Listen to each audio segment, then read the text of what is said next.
Seattle Mariners versus Baltimore Orioles. It's another American League clash on Thursday, August 14. The Mariners have been playing great over the past several weeks as they have reached first in the AL West. They have won 10 of their last 11 games coming into Wednesday night's game. On Thursday, the Mariners will start Logan Evans while the Orioles turn to Tomoki Sugano. The Orioles are sitting in last place in the AL entering Wednesday night. The Mariners are tied for first place in the American League West Division with the Astros. They are above .500 when playing on the road, and they have been one of the hottest teams in the American League. They have won 8 straight games entering Tuesday's game. They have also won 10 of their last 11 games. Logan Evans gets the start for the Mariners on Thursday. The right-handed pitcher is 6-4 with a 4.36 ERA in 14 starts. Evans' last start saw him throw 5.1 innings against the Rays on August 9. He allowed 3 runs and 3 hits in a 7-4 win. The Mariners are 8-6 when Evans has played this year. They have a 3-4 record when he starts on the road, as he has a 5.45 ERA in 7 road starts. Since the All-Star break, Evans has a 5.63 ERA in 5 starts. The Mariners are hitting .243 this season, which ranks 19th in the league. They rank 10th in runs scored, as they also rank 17th in hits. Seattle has the fewest doubles, while they have hit the 4th most home runs. Seattle is hitting .261 when they have played on the road.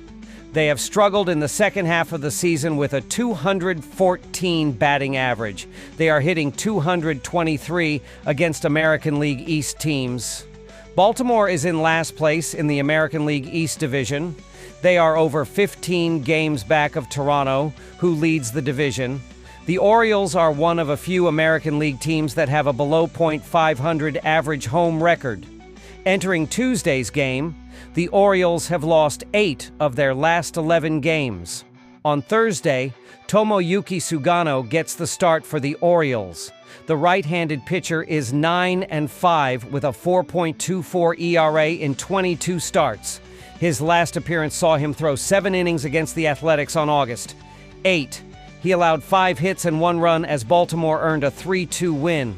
The Orioles are 14-8 when Sugano has pitched. They are also 8-3 when he has pitched at home. Sugano has a 4.14 ERA when pitching at home. The Orioles are hitting .239 this season, which ranks 22nd in the league. They rank 20th in runs scored and 23rd in total hits, showing their struggles in generating consistent offense. Baltimore has hit the 11th most home runs, but they have also struck out the 12th most times, reflecting their boom or bust style. They have hit .256 when playing at home, .240 since the All-Star break, and just .223 against the AL West, where quality pitching has often exposed their weaknesses at the plate. Both starting pitchers have been shaky at times this season. They have not been world beaters and have allowed multiple runs easily.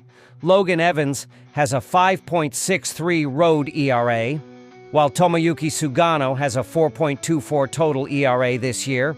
The Orioles are hitting .256 at home, while the Mariners have a .261 batting average on the road. The offense should be there for both teams given the pitching circumstances, especially with both lineups featuring hitters capable of capitalizing on mistakes early in counts. This setup points toward a higher scoring matchup where timely hitting could be the deciding factor. The Mariners have been one of the best American League teams over the course of the past few weeks, riding a strong winning streak that has propelled them to the top of the AL West standings. Their recent surge has come from timely pitching and just enough offense to win close games, but Thursday's afternoon matchup could be a stumbling block. They will hand the ball to Logan Evans, who has struggled to find his rhythm away from home, posting a 5.63 ERA on the road while allowing opponents to hit for solid contact in high-leverage situations. Seattle has gone just 3-4 in his road starts, underscoring the inconsistency that has plagued him outside of T-Mobile Park. Offensively, the Mariners have slumped since the All-Star break, hitting a mere .214, with most of their wins coming in low-scoring affairs where the pitching staff carried the load. That could open the door for the Orioles to capitalize behind Tomoyuki Sugano, who owns a 4.14 ERA at Camden Yards and has shown an ability to limit damage with runners on base. Baltimore has also provided him with excellent run support at home, going 8-3 in his starts there this season. The Orioles have been steady offensively in their own ballpark with a 256 average, and even in the second half, while their production has dipped to 240, they've managed to deliver in key moments, making them a dangerous opponent for a Mariners squad that can't afford mistakes. After analyzing both teams, my pick for this match is Baltimore Orioles minus 1.5. Drop your thoughts and predictions in the comments box. Miami Marlins versus Cleveland Guardians. Miami 57-62 will be trying to avoid their third consecutive series loss when they visit Progressive Field on Thursday night to face Cleveland 62-56 in the final game of their three-game series. Edward Cabrera, 6'5", 3.08 ERA, will get the start for the Marlins. The Guardians will counter with Tanner Bybee, 8-9, 4.60 ERA. Cleveland is 6-4 in its last 10 games. 10 games against Miami. The Marlins struggled over the past week and they've lost 5 of their last 6 games. They are third in the NL East standings, 7 games out of second place, and 5 games out of the final NL wildcard spot. They will try to put an end to their slump and keep their slim playoff hopes alive with a win on Thursday. Miami averages 4.27 runs per game, which is 18th in the league. Their .251 batting average is 10th in the league. Their 3.15 ERA is 18th, as is their .393 slugging percentage. Xavier Edwards leads Miami with a .304 batting average, while Kyle Stowers leads the team with 25 home runs and 71 RBI. Miami is giving up 4.78 runs per game, which is 24th in the league. Opponents have a 250 batting average against the Marlins, which is 22nd in the league. Their 4.52 ERA is 24th, while their 1.31 WHIP is 21st. In his last start, Cabrera gave up 2 hits and 1 run in 8 innings, leading to a 5-1 win over Atlanta. The Guardians played well over the past couple of weeks, and they've won 4 straight series. They are second in the AL Central standings, 5.5 games behind Detroit and 1 game behind the Yankees, who are in the final AL wildcard spot. They will try to keep the momentum going and move into the final wildcard spot with a win on Thursday. Cleveland averages 3.98 runs per game, which is 26th in the league. Their .228 batting average is 30th in the league. Their .301 on-base percentage is 27th, while their .379 slugging percentage is 28th. Jose Ramirez has been the most consistent batter for the Guardians. He leads the team with a 294 batting average, 25 home runs, and 63 RBI. Cleveland is giving up 4.14 runs per game, which is 10th in the league. Opponents have a 239 batting average against the Guardians, which is 10th in the league. Their 3.81 ERA is 11th, while their 1.30 WHIP is 19th. In his last start, Bybee gave up 5 hits and 4 runs in 5.1 innings, leading to a 9-5 win over the White Sox. The Marlins have played under the total in 4 of their last 5 games, a trend driven by inconsistent offensive production and a pitching staff that has managed to limit opponents just enough to keep scores low. Meanwhile, the Guardians have also been involved in low-scoring contests, going under the total in 2 of their last 3 outings. Miami is averaging 4.27 runs per game on the season, but has cooled off recently, producing just 3.33 runs per game over their last 3 contests. They've been solid against right-handers with a 260 batting average, but they'll be facing a starter who has struggled recently, allowing 12 runs in his last 3 home starts, raising questions about whether Miami can fully capitalize. Cleveland, on the other hand, averages only 3.98 runs per game and just 3.67 in their last 3, highlighting their own offensive limitations. They've struggled mightily against right-handed pitching, hitting just .229, and will have to deal with a starter who has been much sharper of late, giving up only 5 runs across his last 4 outings. Both lineups have shown a tendency to leave runners stranded and fail to cash in on scoring opportunities, and with recent form pointing toward modest offensive output, it's unlikely these teams will generate enough combined production to push the total over. These two teams are trending in the opposite direction, but the Marlins have the edge here because they've been great against right-handers, and they're going up against Bibee, who has been shaky on the mound in recent starts, giving up at least 4 runs in 4 straight starts. With their lineup clicking and favorable matchups, Miami looks poised to take advantage of Bibee's struggles and potentially put up a big offensive output. He gave up 12 runs in his last 3 home starts and will have a hard time slowing down the Marlins. Cleveland won't be as successful offensively because they've struggled against right-handers, and they're going up against Cabrera, who was dominant on the mound in recent starts, giving up just 5 runs in his last 4 outings. He allowed 7 runs in his last 3 road starts and is expected to keep Cleveland's offense largely in check.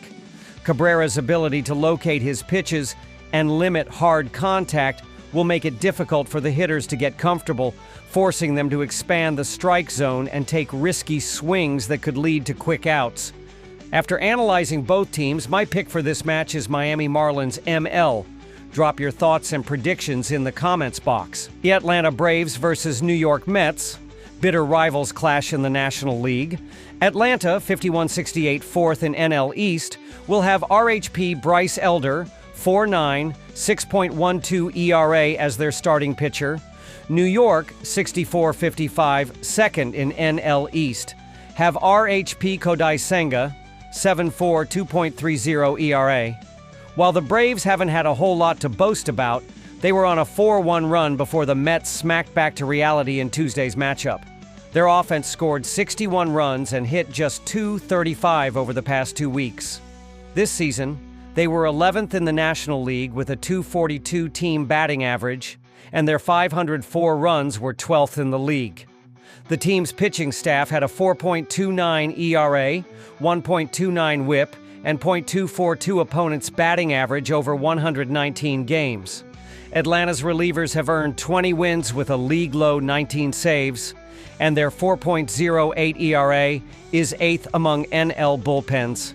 Their starters went into Wednesday night having gone 31-46 with a 4.43 ERA. Bryce Elder makes his 20th start of the season, and the Braves are 7-12 in his prior efforts. He was hooked with his 3rd straight loss in his last start after allowing 5 runs, 7 hits, and 2 walks over 6 innings. The right-hander has an 8.80 ERA over his last 3 efforts. Opponents are hitting .290 against Elder, with 18 home runs and 39 walks. Against New York, the Braves hurler is 2-0 with a 4.74 ERA in 4 career games. Through 11 games, Matt Olson hit .302 in August, and heading into Wednesday, he led the club with a .264 batting average, 71 RBIs, and 66 runs. Marcell Ozuna hit 4 home runs in a 5-game stretch, and he leads the Braves with 19 home runs this season.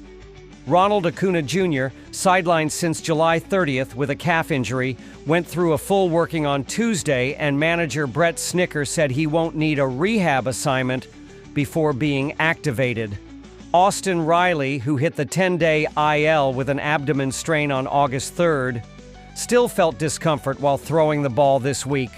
The tumbling Mets were able to put an end to their 7-game losing streak with a 13-5 win over Atlanta on Tuesday. The team has still gone just 2-11 in their last 13 games. The offense hit just 229 with 53 runs over the last 15 days. And this season, the team is 12th in the National League with a 241 batting average to go along with 526 runs. New York's pitching staff, through 119 games, had a 3.71 ERA, 1.31 WHIP, and teams were hitting .240 against them. From the bullpen, there has been 35 saves, 25 wins, and a 3.70 ERA over 464 innings. Mets starters were 39 and 29 with a 3.70 ERA in 119 games. Thursday's starter Kodai Senga makes his 18th start of the season, the team having gone 13-5 when he pitches. He was hit with a loss in his last outing, despite allowing just 1 earned run, 2 hits and 3 walks in 4.1 innings. The right-hander has been babied a bit since returning from a hamstring injury, as he's only made it through 5 innings once in his last 5 starts. Senga has walked 16 batters since his return, and on the year, he's allowed 47 walks, but only 9 home runs as opponents hit 205 against him. The right-hander is 2-0 with a 3.97 ERA in 2 career starts versus Atlanta. After hitting 5 home runs over 23 games in July, Juan Soto has 3 in 10 August games, and he leads the Mets with 28 dingers. Pete Alonso has already driven in 15 runs in 10 games in August, and his 96 RBIs were second most in the NL. Francisco Lindor has crossed the plate 21 times in his last 34 games and is 8th in the NL with 77 runs, continuing to be a reliable contributor at the top of the lineup. Tyler Megill, who was 5-5 with a 3.95 ERA in 14 starts prior to going down with an elbow injury, began a rehab assignment with AA Binghamton earlier this week, signaling that he is progressing toward a return. His recovery and potential reintegration into the rotation could provide a significant boost to the team's pitching depth down the stretch. The Braves took the first 4 meetings of the season between these two teams, but the Mets are making up for that by taking 3 straight games by an average of 5.3 runs per game. New York has been able to beat Atlanta with both top-notch pitching and big-time hitting. Neither of these starters have faced off against the other team this season. Elder is struggling coming into this game, having allowed at least 3 earned runs in 7 of his last 9 starts, with 4 of those seeing him give up at least 5. Senga has been limited since coming off of the IL, but if he can limit the walks, he should be able to put in enough work to get by. The Mets starter is 5-1 in 9 starts at Citi Field this season, with a 2.42 ERA and .215 opponents. Batting average. This series is the Mets' chance to regain form. They've shown they'll channel their frustration against their longtime rivals, and the same is expected here. After analyzing both teams, my pick for this match is Mets minus 1.5. Drop your thoughts and predictions in the comments box. Here's Arizona Diamondbacks versus Colorado Rockies. The D-backs head to the thin air of Denver to take on the Rockies in an NL West battle. The Diamondbacks have played well recently, but have too many hills to climb to earn a playoff spot. The Rockies have an outside chance of finishing with the worst record in baseball history. The pitching matchup in the series opener will feature Diamondbacks lefty Eduardo Rodriguez, 4'7", 5.68, taking on Rockies righty Bradley Blaylock, 1'3", 7.89. While it is unlikely that the Arizona Diamondbacks can make up for the hole they've dug themselves in this season, they are surely trying to close strong. The Diamondbacks have won 7 of their last 10 games heading into their series finale against the Rangers in Texas on Wednesday afternoon. The Diamondbacks trailed 4-2 entering the top of the 9th inning. James McCann homered to cut the lead to 1, and then 3 batters later, Ketel Marte belted a 3-run blast to give the D-backs the lead for good. Marte finished the afternoon 4 for 5 with 4 RBI. The Diamondbacks are closing in on a .500 record, even after parting with some key veterans at the trade deadline, including longtime starter Merrill Kelly and power-hitting third baseman Eugenio Suarez. They'll send veteran lefty Eduardo Rodriguez to the hill to kick off the 4-game weekend series with the Rockies. Rodriguez is 4-7 in 20 starts this season, including 4 quality starts. He has allowed 131 hits in 103 innings pitched, including 19 home runs. He has an ERA of 5.68 and a WHIP of 1.68. Rodriguez has walked 42 and struck out 105 this season. The Diamondbacks have lost 3 of Rodriguez's last 5 starts. He is 3-5 with a 5.63 ERA and 11 starts on the road, making this a critical outing for both him and the team. The Colorado Rockies are in the midst of the organization's worst season in history, already tallying 88 losses with still a month and a half left in the schedule entering Wednesday afternoon's game in St. Louis. The Rockies seem destined for their 89th defeat, trailing 5-4 going into the top of the ninth inning.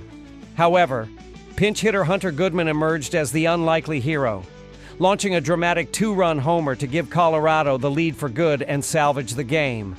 This clutch performance helped the Rockies finish the series strong, winning 2 straight games against the Cardinals and providing a rare moment of optimism in an otherwise difficult season.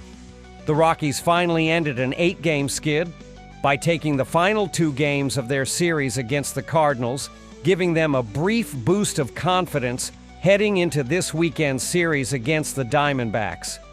Even with that small momentum, Colorado still sits with just 32 wins on the season, highlighting ongoing struggles across both pitching and offense. Right-hander Bradley Blaylock will get the ball in the series opener on Thursday night, hoping to steady the rotation.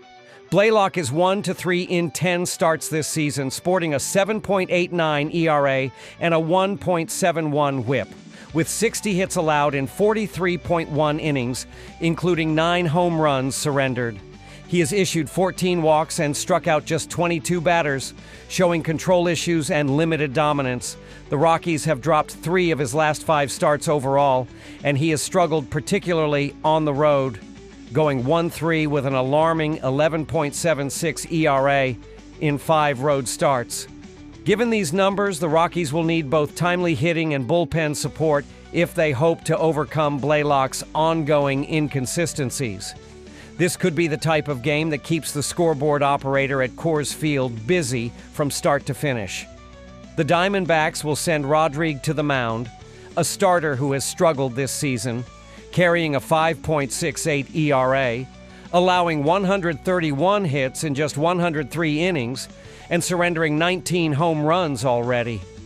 Colorado counters with Blaylock, whose ERA is hovering near 8 overall and skyrockets to 11.76 at home, highlighting his severe struggles in the hitter-friendly conditions of Coors Field. He has already given up 9 home runs in just 43 innings, making him highly vulnerable against a power-hitting lineup. The Rockies have a brief 2-game winning streak, but prior to that they had dropped 8 straight contests, showing inconsistency on both sides of the ball. Meanwhile, the Diamondbacks have been in strong form, winning 8 of their last 10 games, and their 168 home runs this season indicate they can take full advantage of Colorado's thin air. Additionally, Arizona has already beaten Colorado in 2 of 3 games earlier this season in Denver, proving they can hit and score consistently in this ballpark. With both starting pitchers struggling and lineups capable of producing long balls, this matchup looks primed for a high-scoring affair that could push well over the total. After analyzing both teams, my pick for this match is Diamondbacks ML. Drop your thoughts and predictions in the comments box.